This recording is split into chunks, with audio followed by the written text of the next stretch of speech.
جس ملک میں پیدا ہوتا ہے اس ملک کی محبت اس کی فطرت میں موجود ہوتی ہے. ہم جہاں پیدا ہوتے ہیں بچپن گزارتے ہیں، لڑکپن گزارتے ہیں، جوانیاں گزارتے ہیں، حتیٰ کہ بڑھاپا آ جاتا ہے، تو وہ گاؤں یا وہ شہر اور پھر وہ پورا ملک، یہ فطری چیز ہے کہ اس ملک کی محبت انسان کے دل میں داخل کر دی جاتی ہے. آپ اسی بات سے اندازہ لگائیں کہ ہم تو یہاں پاکستان میں پیدا ہوئے اور ہمارے آقا و مولا حضور نبی رحمت صلی اللہ تعالی علیہ وآلہ وسلم آپ کی ولادت با سعادت وہ شہر مکہ میں ہوئی. حضور آپ نے مکہ شریف میں بچپن گزارا، لڑکپن گزارا، جوانی گزاری، حتیٰ کہ اپنی زندگی کے 53 سال حضور نے شہر مکہ کے اندر گزار دیے. 53 سال عمر ہوئی تو مدینہ شریف کی طرف ہجرت کی اور 53 سے 63 یہ جو آخری 10 سال ہے وہ حضور نے مدینہ شریف کے اندر گزارے. اب آپ سوچیں کہ جس شہر میں زندگی کے 53 سال گزرے ہوں وہ شہر انسان کو کتنا عزیز ہوتا ہے. تو جب حضور علیہ الصلوۃ والتسلیم 53 برس کی عمر میں مکہ سے مدینہ جانے لگے تو جاتے ہوئے الوداع نظر حضور نے مکہ شریف، شہر مکہ، خانہ کعبہ شریف کے اوپر ڈالی. الوداع نظر تو حضور نے جو جملے کہے اس سے اندازہ ہوتا ہے کہ انسان کو اپنے وطن سے کتنی محبت ہوتی ہے. حضور نے فرمایا کہ اے مکہ تو بڑا پاکیزہ شہر ہے، اے مکہ تو بڑی برکت والا شہر ہے، اے مکہ میں تمہیں چھوڑ کے کبھی یہاں سے نہ جاتا مگر تیرے شہر کے کفار اور مشرکین نے مسلمانوں کے اوپر اتنا ظلم و ستم کیا ہے کہ ہجرت مجبوری بن گئی ہے. تو فرمایا اے مکہ مجھے تم سے اتنا پیار ہے کہ میں تمہیں چھوڑ کے کبھی یہاں سے نہ جاؤں. یہ حضور کی محبت ہے اپنے شہر مکہ کے ساتھ. اور آخری 10 سال حضور نے جس شہر میں گزارے اس شہر کا کیا نام ہے؟ شہر مدینہ منورہ. اور مدینہ منورہ سے حضور کی محبت کا عالم یہ تھا، حضور مدینہ سے اتنی محبت کرتے تھے کہ جب کبھی مدینہ سے باہر جاتے جہاد کے لیے، تبلیغ کے لیے یا کسی اور سفر پہ، تو جب واپس آتے تو جب حضور کو شہر مدینہ میں لگے ہوئے کھجور کے درخت نظر آنے لگتے اور اپنے شہر کی سرحد حضور کو نظر آنے لگتی تو صحابہ کہتے ہیں کہ حضور اپنی سواری کو اور زیادہ تیز کر دیتے اور جب حضور شہر مدینہ کی حد میں پہنچ جاتے تو حضور اپنی قمیض کے بٹن کھول دیا کرتے، سینہ ننگا کر دیا کرتے اور حضور کہتے کہ مجھے شہر مدینہ کی ٹھنڈی ہوائیں محسوس ہو رہی، مجھے اس شہر کی پاکیزہ ہوائیں آ رہی. تو انسان جہاں رہتا ہے اس جگہ سے، اس شہر سے، اس ملک سے انسان کو پیار ہوتا ہے، اور اس کا صحیح اندازہ آپ میں سے وہ لوگ لگا سکتے ہیں کہ جنہیں کچھ عرصہ پردیس کاٹنا پڑا ہے۔ بندہ جب پردیس میں ہوتا ہے نا، جب وہ وطن واپس آنے لگتا ہے 2-3 سال کے بعد، تو پھر اس کی خوشی ایک عجیب خوشی ہوتی ہے، اور خاص طور پہ جب جہاز ایئرپورٹ پہ لینڈ کرتا ہے اور اپنے ملک کی چیزیں نظر آتی ہیں تو یہ خوشی اور زیادہ ہو جاتی ہے۔ اور جب ایئرپورٹ سے گاڑی نکل کے اپنے شہر اور اپنے علاقے کی طرف آتی ہے تو جو اپنا گھر قریب آتا ہے تو پھر انسان کی خوشی کا کوئی ٹھکانا نہیں ہوتا۔ تو ہمیں پاکستان سے اس لیے محبت ہے کہ ہم پاکستان میں پیدا ہوئے ہیں، ہمیں پاکستان سے اس لیے محبت ہے کہ پاکستان دنیا کے نقشے پہ ایک آزاد ملک ہے، اور آزادی کی قیمت کیا ہوتی ہے؟ آزادی کی قیمت شاید ہم نہ سمجھ سکیں، اس لیے کہ جسے نعمت میسر ہوتی ہے نا، اسے نعمت کی قدر نہیں ہوتی۔ قدر نعمت زوال نعمت پر ہوتا ہے، یعنی جب وہ نعمت آپ سے چھین جائے، وہ نعمت چلی جائے، پھر آپ کو اندازہ ہوتا ہے کہ یہ نعمت کتنی بڑی نعمت تھی۔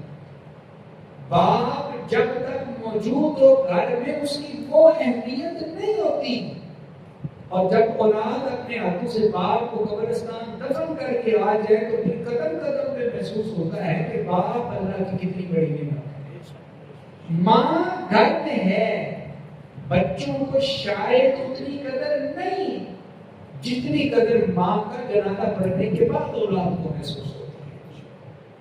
تو ہم چونکہ آزاد ہیں نا، ہمیں قدر نہیں پاکستان۔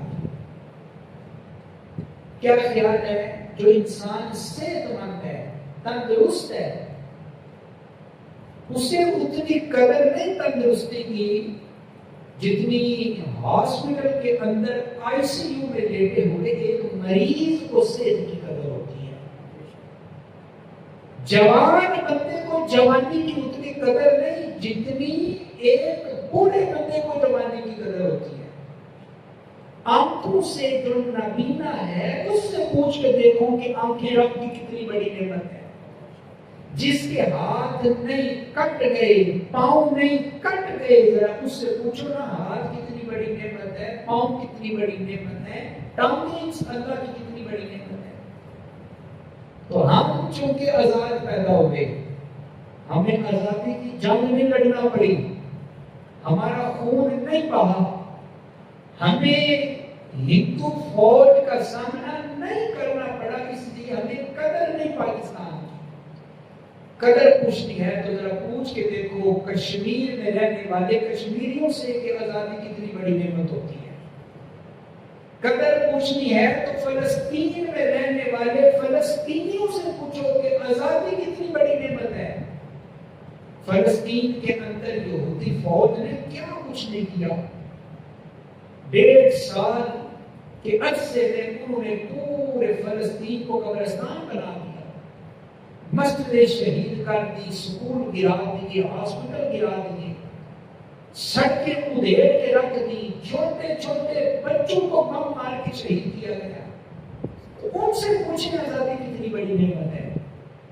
اور نہیں تو ہندوستان میں رہنے والے وہ مسلمان جو ہجرت کر کے یہاں نہیں آئے تھے، میرا ان سے پوچھ کے دیکھو آزادی کتنی بڑی نعمت ہے۔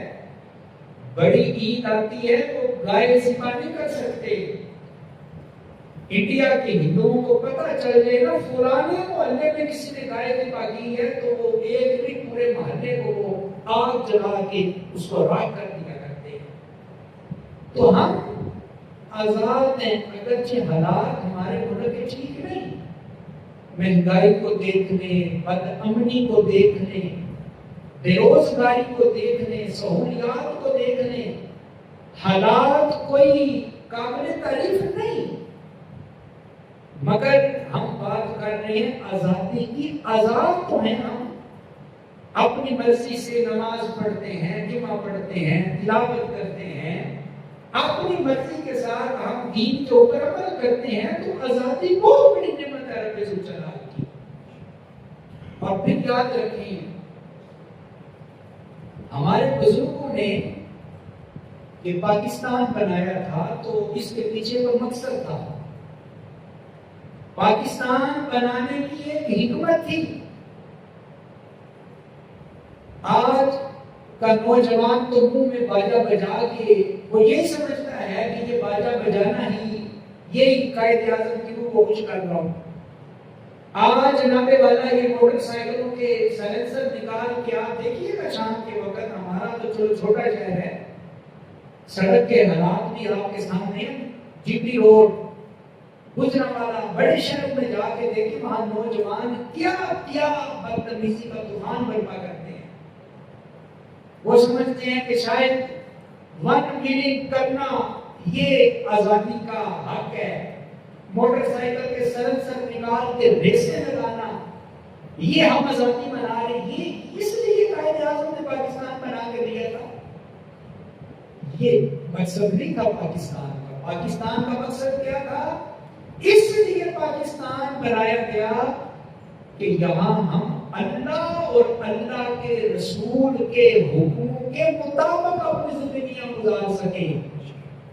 اور اس وقت ایک ہی نعرہ لگتا تھا کہ پاکستان کا مطلب کیا؟ لا الہ الا اللہ، یعنی پاکستان کا مطلب ہے لا الہ الا اللہ۔ ہم ایک ایسا ملک چاہتے ہیں جہاں اور کوئی کلمہ نہیں پڑھا جائے گا، وہاں یہی کلمہ پڑھا جائے گا، لا الہ الا اللہ۔ اور پھر دوسرا نعرہ بھی لگتا تھا، دستور ریاست کیا ہوگا؟ محمد الرسول اللہ۔ پاکستان کا مطلب کیا؟ لا الہ الا اللہ۔ دستور ریاست کیا ہوگا؟ محمد الرسول اللہ۔ یعنی اس ملک میں دستور چلے گا تو مدینے والے مصطفیٰ کا دستور چلے گا۔ اور قائد اعظم محمد علی جناح پاکستان بن گیا تو کسی نے پوچھا، محمد علی جناح، ہر ملک کا ایک قانون ہوتا ہے، ہر ملک کا ایک آئین ہوتا ہے، تو پاکستان تو آپ نے بنا لیا، ذرا یہ بتائیں کہ پاکستان کا قانون کیا ہوگا، پاکستان کا آئین کیا ہوگا؟ تو قائد اعظم محمد علی جناح نے کیا خوبصورت جملے لکھے، ذرا توجہ کیجیے گا۔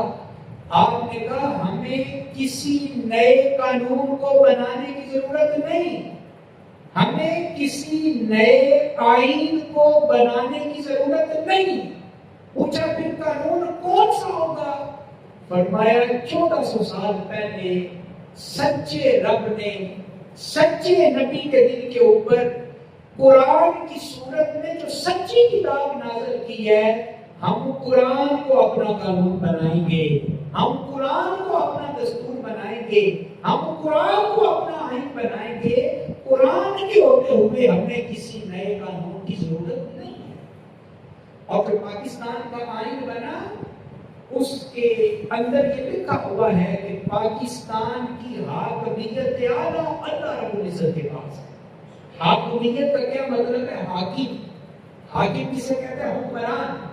تو پاکستان کے آئین میں لکھا ہوا ہے، چونکہ پاکستان کلمے کی بنیاد پہ بنا، پاکستان اللہ اور اللہ کے رسول کے نام کے اوپر بنا، تو کیا لکھا ہوا ہے کہ پاکستان کی حاکمیت اعلیٰ، یعنی پاکستان کا جو سب سے بڑا حاکم ہے وہ کوئی اور نہیں، وہ رب ذوالجلال کی ذات گرامی ہے۔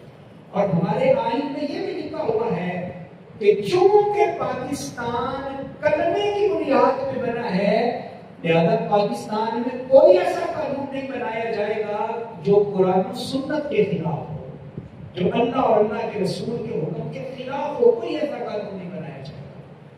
یہ علیحدہ بات ہے کہ آج کے حکمرانوں نے اس ملک کا حشر کیا کر کے رکھ دیا ہے۔ پاکستان میں پیدا ہونے والا ایک دن کا بچہ بھی مقروض پیدا ہوتا ہے۔ کون سی نعمت ہے جو اللہ نے اس ملک میں نہیں لکھی؟ 4 موسم اللہ نے دیے، گرمی دی، سردی دی، بہار، خزاں۔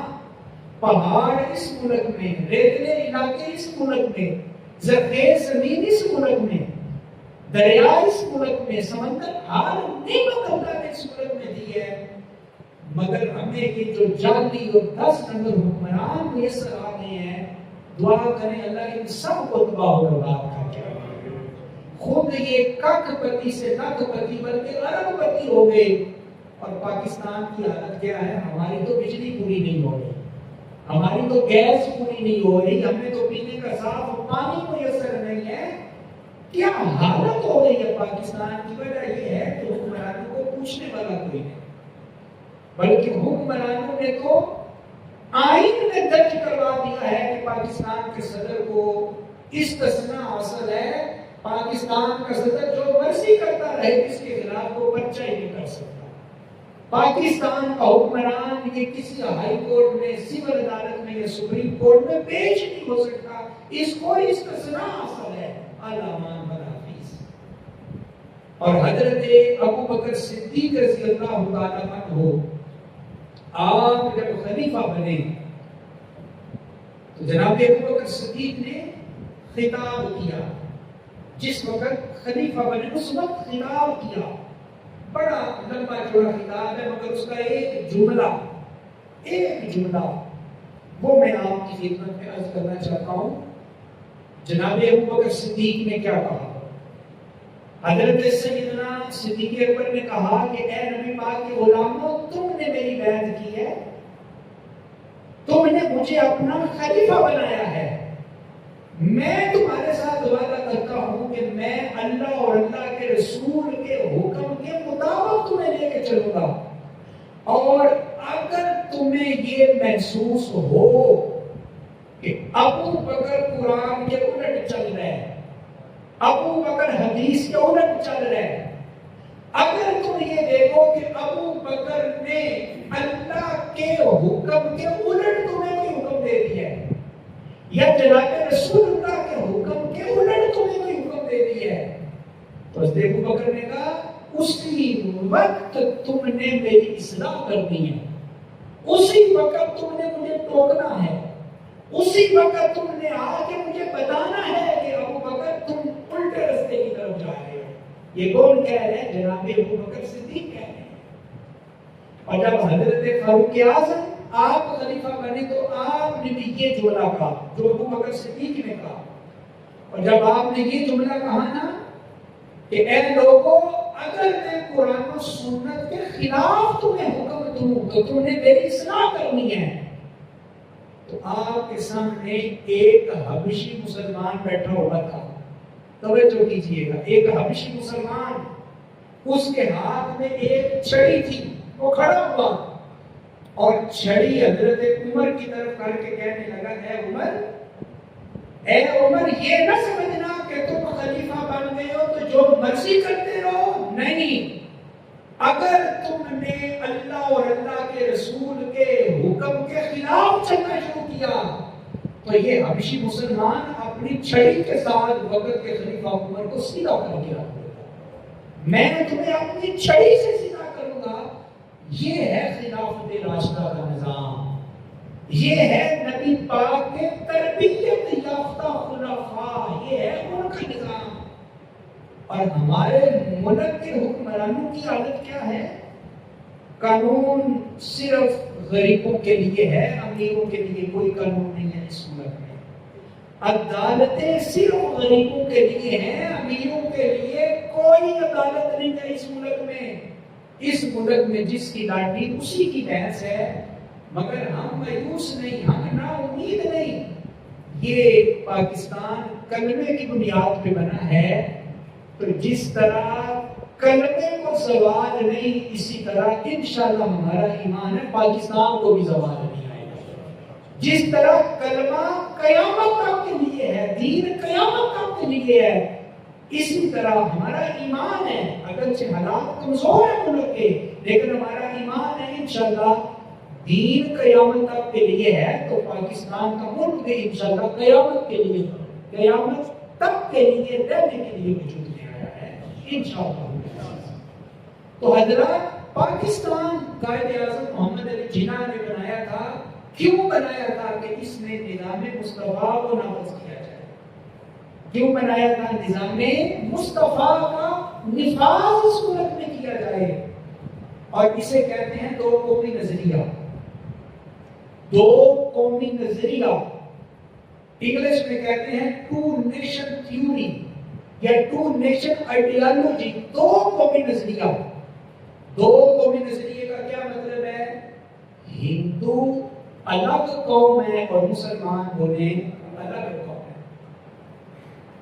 ہندو ان کا کلمہ الگ ہے، مسلمانوں کا کلمہ الگ ہے. ان کے خدا اور ہیں، ہمارا رب اور ہے. ان کی کتابیں اور ہیں، ہماری کتاب اور ہے. وہ جس گائے کو خدا مان کے کبھی اس کا پیشاب پیتے ہیں، کبھی اس کی پوجا کرتے ہیں، ہم تو چاقو چھریاں لے کر اللہ کا نام لے کر گائے کو ذبح کر کے اس کا گوشت کھانے والے ہیں. یہ ہے دو قومی نظریہ. ہندو الگ قوم، مسلمان الگ قوم. ان کا نظریہ اور ہمارا نظریہ اور، ان کا دین اور ہمارا دین اور، ان کا وطن اور ہمارا وطن اور. اور یہ جو نظریہ ہے نا دو قومی نظریہ، یہ قائد اعظم محمد علی جناح نے نہیں ہمیں بتایا، یہ خود جناب رسول اللہ صلی اللہ علیہ وآلہ وسلم نے ہمیں بتایا ہے. اب مجھے بتائیں ابو لہب رشتے میں رسول اللہ کا سگا چچا ہے، تو چاچے بھتیجے کا خون ایک ہوتا ہے کہ نہیں ہوتا؟ خون ایک، خاندان ایک، قبیلہ ایک، برادری ایک، زبان ایک، شہر ایک، رسم و رواج ایک. مگر ابو لہب کا دین اور ہے، جناب رسول اللہ کا دین اور ہے. اس کا جو نظریہ ہے وہ اور ہے. رسول اللہ کا نظریہ، رسول اللہ کا دین اور ہے. اسلام رنگ نہیں دیکھتا، اسلام نسل نہیں دیکھتا، اسلام خاندان ذات برادری نہیں دیکھتا. اسلام نظریہ دیکھتا ہے، اسلام کلمہ دیکھتا ہے. ابو لہب رشتے میں رسول اللہ کا چچا ہے، اور قرآن کہتا ہے تبت یدا ابی لہب وتب. ابو لہب رسول اللہ کا گستاخ ہے. اللہ کہہ رہا ہے ابو لہب تیرے دونوں ہاتھ ٹوٹ جائیں، اے ابو لہب تو تباہ ہو جائے، تو برباد ہو جائے. نظریہ الگ الگ. ابو جہل مکے کا رہنے والا، عربی بولنے والا، رسم و رواج ایک ہے، کلمہ نہیں پڑھا، اس کا دین اور ہے، رسول اللہ کا دین اور ہے. اور لطف کی بات، ابو جہل کا سگا بیٹا اکرمہ نام ہے، جب وہ کلمہ پڑھنے کے لیے آتا ہے، حضور یہ نہیں دیکھتے کہ اس کا والد ابو جہل کتنا بڑا بےایمان، کتنا بڑا کافر ہے. ابو جہل کا بیٹا اکرمہ کلمہ پڑھنے کے لیے آتا ہے، رسول اللہ اکرمہ کو گلے سے لگاتے ہیں، کلمہ پڑھاتے ہیں، اور رسول اللہ اکرمہ کو اپنے غلاموں میں داخل کرتے ہیں. تو جس نے کلمہ پڑھ لیا نظریہ ایک ہو گیا، جس نے اللہ کو مان لیا وہ ہمارا مسلمان بھائی ہو گیا. تو حضرات پاکستان وجود میں آیا ہے تو دو قومی نظریے کی بنیاد پہ وجود میں آیا ہے. اور آج کے بچوں کو بتانا چاہیے، آج کا نوجوان خالی جھنڈے لگانا، جھنڈیاں لگانا، یہ طوطے اور باجے بجانا، یہ مقصد نہیں ہے آزادی کا. بچوں کو بتانا چاہیے کہ پاکستان بنانے کا کیا مقصد تھا، کہ ہم مسلمان ہیں، ہمارا رب ایک ہے، ہمارا رسول ایک ہے، ہماری کتاب ایک ہے، ہمارا قبلہ ایک ہے.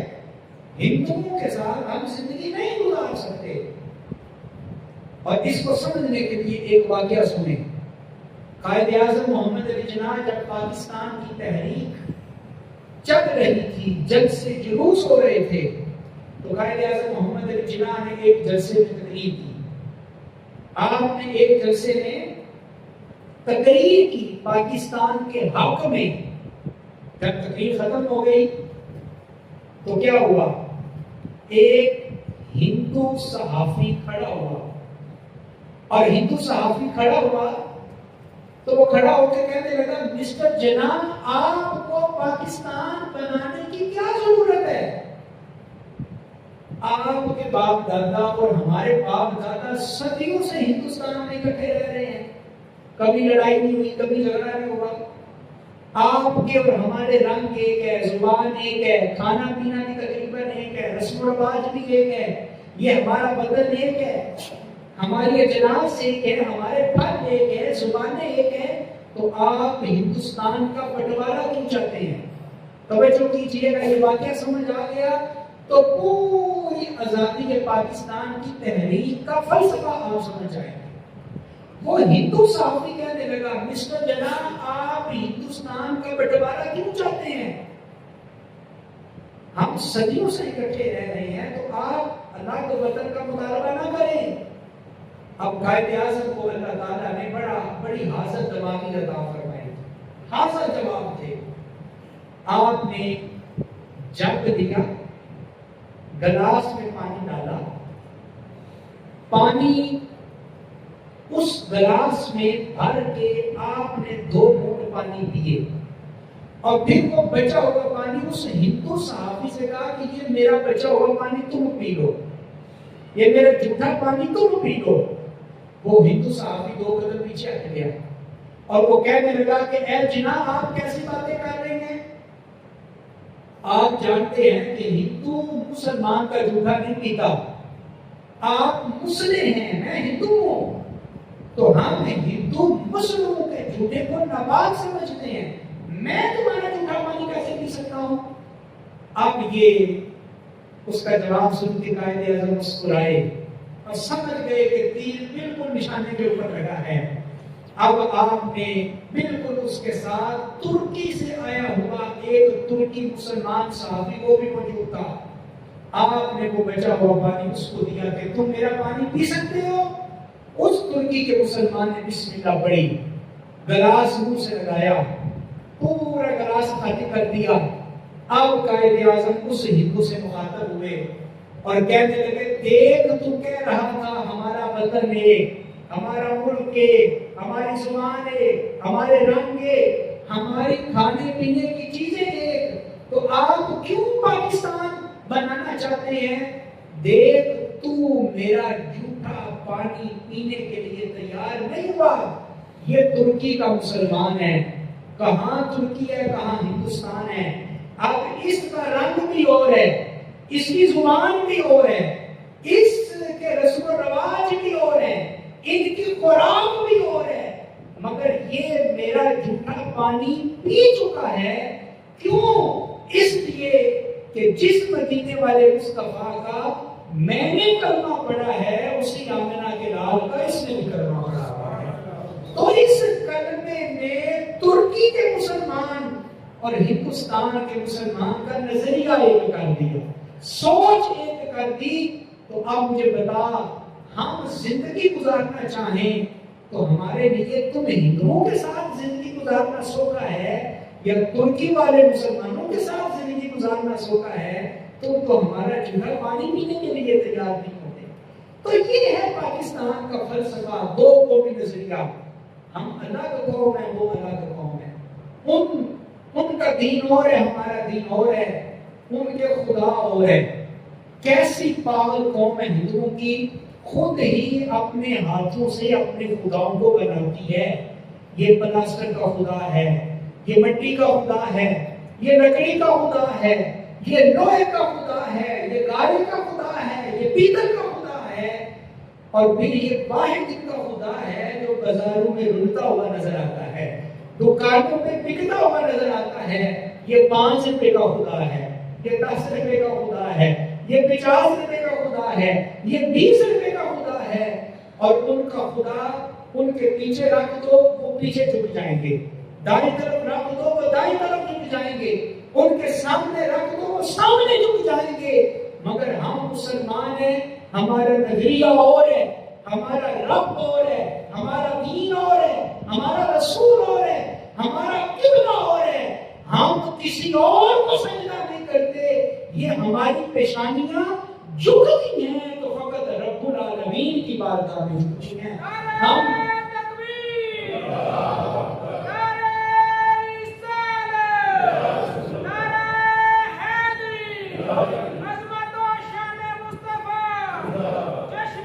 پاکستان، پاکستان، پاکستان۔ تو پاکستان اللہ کی بہت بڑی نعمت ہے۔ آج کے نوجوان بچوں کو بتائیں کہ یہ ملک ہمیں مفت میں نہیں ملا۔ جب پاکستان بن رہا تھا تو ہندوستان میں مسلمانوں کا ایک قافلہ چھپ چھپا کے پاکستان کی طرف آ رہا تھا۔ اس قافلے میں بوڑھے بھی تھے، جوان بھی تھے، بچے بھی تھے، عورتیں بھی تھیں۔ اب پیچھے سے ہندوؤں اور سکھوں بلوائیوں کا ایک ایسی ٹولی تلواریں پکڑ کے اس قافلے کا پیچھا کرتے ہوئے آئی۔ اب مسلمانوں کے اس قافلے نے خطرہ دیکھا تو اپنے آپ کو کماد کی فصل میں چھپا لیا کہ ہم ہندوؤں سے بچ جائیں، ہم سکھوں سے بچ جائیں۔ مگر گرمی کا موسم اور پھر کماد کی اپنی گرمی، اب اس قافلے میں ایک چھوٹا سا بچہ دودھ پیتا، اس نے گرمی سے رونا شروع کر دیا۔ جب وہ رویا، اس کی آواز نکلی تو سارے قافلے والے پریشان ہیں کہ اب ہم سب پکڑے جائیں گے، ہم سب قتل کیے جائیں گے۔ ماں بڑی کوشش کرتی ہے بچے کو چپ کرائے، مگر وہ بچہ چپ نہیں ہوتا۔ اب یہ پاکستان کتنی بڑی نعمت ہے، ذرا دل پہ ہاتھ رکھ کے سننا۔ وہ سگی ماں اپنے بیٹے کا گلا دبا کے اسے مار دیتی ہے کہ کم از کم ایک جان تو جائے، ہم باقی سارے تو پاکستان میں جانے کے لیے جو ہے ہمارے لیے تو راستہ صاف ہو سکے۔ تو یہ پاکستان ہمیں ہندوؤں نے یا برطانیہ کے گوروں نے پلیٹ میں رکھ کے نہیں دیا۔ یاد رکھے ہمارے بزرگوں کی داڑیاں نوچی گئی ہیں تو پاکستان بنا ہے، ہماری ماں بہنوں کی عزتوں سے کھیلا گیا ہے تو یہ پاکستان بنا ہے، ہمارے بچوں کو نیزوں کی انیوں کے اوپر چڑھایا گیا ہے تو پاکستان بنا ہے۔ پاکستان بن رہا تھا، وہاں سے مسلمان ہجرت کر کے پاکستان آ رہے تھے۔ کئی ہمارے مسلمان خواتین ایسی تھیں جو اپنی جان اور عزت بچا کے پاکستان پہنچنے میں کامیاب ہو گئی، اور بہت ساری ایسی تھیں کہ جنہوں نے کنویں کے اندر چھلانگیں لگا کر اپنے آپ کو ہلاکت میں ڈال دیا، مگر وہ ہندوؤں کے ہتھے نہیں چڑھی۔ اور بہت ساری ہماری مسلمان خواتین ایسی تھیں جن کو ہندوؤں اور سکھوں نے پکڑ لیا اور پھر خود مسلمان ہیں مگر وہ ہندوؤں کی اولادیں، ہندوؤں کی مائیں بنی۔ تو حضرات یہ جو وطن عزیز پاکستان ہے، یہ اللہ کی بہت بڑی نعمت ہے، یہ اللہ کا بہت بڑا انعام ہے۔ آج ہم آزاد ہیں، آزادی بذات خود اللہ کی بہت بڑی نعمت ہے۔ میں نے پہلے کہا حالات ہمارے ملک میں کچھ بہتر نہیں، مہنگائی کو دیکھ لیں، بے روزگاری کو دیکھ لیں، بدامنی کو دیکھ لیں، مگر انشاءاللہ ہم مایوس نہیں ہیں۔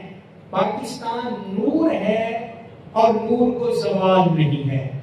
کیا میں نے کہا؟ ذرا میرے ساتھ بولیں آپ کی، پاکستان نور ہے اور نور کو زوال نہیں ہے۔ پاکستان اجالا ہے اور اجالے کو زوال نہیں ہے۔ پاکستان روشنی ہے اور روشنی کو زوال نہیں ہے۔ انشاءاللہ وقت آئے گا کہ انشاءاللہ پاکستان کا ایک نام ہوگا، پاکستان تا صبح قیامت تک قائم و دائم رہے گا۔ انشاءاللہ ہمارے بزرگوں نے اپنی جانوں کے نذرانے پیش کیے، ہمارے اسلاف نے بڑی قربانیاں دے کر یہ وطن ہمارے حوالے کیا ہے۔ انشاءاللہ وہ ترقی کے دن بھی آئیں گے، وہ عروج کے دن بھی آئیں گے، وہ بہتری کے دن بھی آئیں گے۔ ہم مایوس ہرگز نہیں ہیں۔ اب وہ چند ایک نعرے جو ہمارے بزرگوں نے لگائے تھے ہر 14 اگست کو ایمان تازہ کرنے کے لیے اور وطن عزیز پاکستان سے محبت کو اور نکھارنے کے لیے ہم کو 2-3 نعرے لگاتے ہیں۔ آپ بھی ذرا میرے ساتھ مل کے یہ نعرہ لگائیں۔ پاکستان کا مطلب کیا؟ لا الہ الا اللہ۔ پاکستان کا مطلب کیا؟ لا الہ الا اللہ۔ پاکستان کا مطلب کیا؟ لا الہ الا اللہ۔ دستور ریاست کیا ہوگا؟ اونچی آواز سے بولو، دستور ریاست کیا ہوگا؟ دستور ریاست کیا ہوگا؟ پاکستان بنایا تھا، پاکستان بچائیں گے، پاکستان بنایا تھا، پاکستان بچائیں گے، پاکستان بنایا تھا، پاکستان بچائیں گے، سدا سلامت پاکستان، سدا سلامت پاکستان، سدا سلامت پاکستان، سدا سلامت پاکستان، اولیاء کا ہے فیضان پاکستان، پاکستان، اولیاء کا ہے فیضان پاکستان، اولیاء کا ہے فیضان پاکستان، پاکستان زندہ باد۔ اللہ ہمارے وطن عزیز کو سلامت رکھے، آمین وما علینا الا البلاغ۔